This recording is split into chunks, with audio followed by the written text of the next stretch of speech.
அனைவருக்கும் வரும் காலம் வசந்த காலமாக இருக்கட்டும் என்று கூறி தமிழ் தீரம் சார்பாக என்னுடைய அன்பான வணக்கங்களையும் வாழ்த்துக்களையும் கூறி தொடங்குகிறேன்.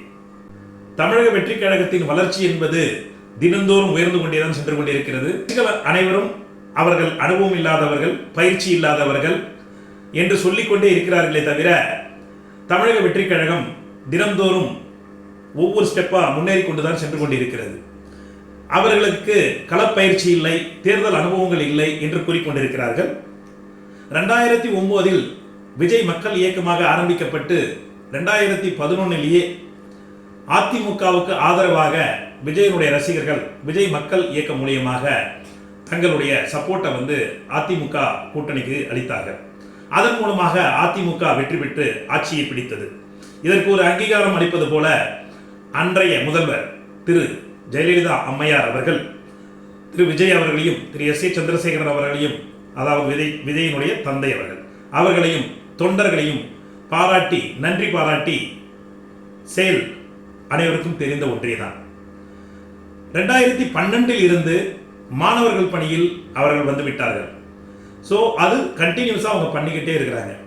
அதனால அவங்களுடைய செயல்பாடுகள் என்பது மக்களுடைய ஒரு ஈடுபாடுடன் ஒரு அண்டர் கிரவுண்ட் ஒர்க் போய்கிட்டே தான் இருக்கு. நம்ம வெளிப்பார்வையில் தான் நமக்கு தெரிய மாட்டேங்கிறது. இவர்கள் களப்பணி இல்லை, பயிற்சி இல்லை, அனுபவம் இல்லைன்னு சொல்லிட்டு இருக்கோம். 2021 உள்ளாட்சி தேர்தலில் தமிழக அதாவது விஜயனுடைய மக்கள் இயக்கம், தமிழக விஜயனுடைய மக்கள் இயக்கம் உள்ளாட்சி தேர்தலில் பங்கு பெற்று கிட்டத்தட்ட ஒரு 175 இடம் நின்றாங்க. அதுல 115 இடத்தை அவங்க வெற்றி பெற்றிருக்காங்க. இதை யாருமே கண்டுகொள்ளவில்லை என்று நினைக்கிறேன். இப்போது பேசக்கூடிய அனைத்து கட்சியினரும் அவர்களுக்கு அனுபவம் இல்லை, இவங்க எலெக்ஷன்ல நின்று இருக்கிறாங்களா, கட்சி ஆரம்பிச்சு 2.5 வருஷம் ஆச்சு, 3 வருஷம் தான் ஆச்சு, இவங்களால என்ன பண்ண முடியும்னு நினைக்கிறீங்க. மிக தவறான ஒரு ஒப்பீடு என்று நான் நினைக்கிறேன். அதாவது உங்களுடைய வளர்ச்சி, உங்களுடைய செயல்பாடுகளை மக்களுக்கு நீங்கள் என்ன செய்ய போறீங்க அப்படின்றதெல்லாம் நீங்கள் தவிர்த்து விட்டு தமிழக வெற்றி கழகத்தை குறை கூறுவதாக, எள்ளி நகையாடுவதாக நினைத்துக் கொண்டு உங்கள் பணியிலிருந்து நீங்கள் விலகி செல்கிறீர்கள். மக்களுடன் தொடர்பிலிருந்து விலகுகிறீர்கள்.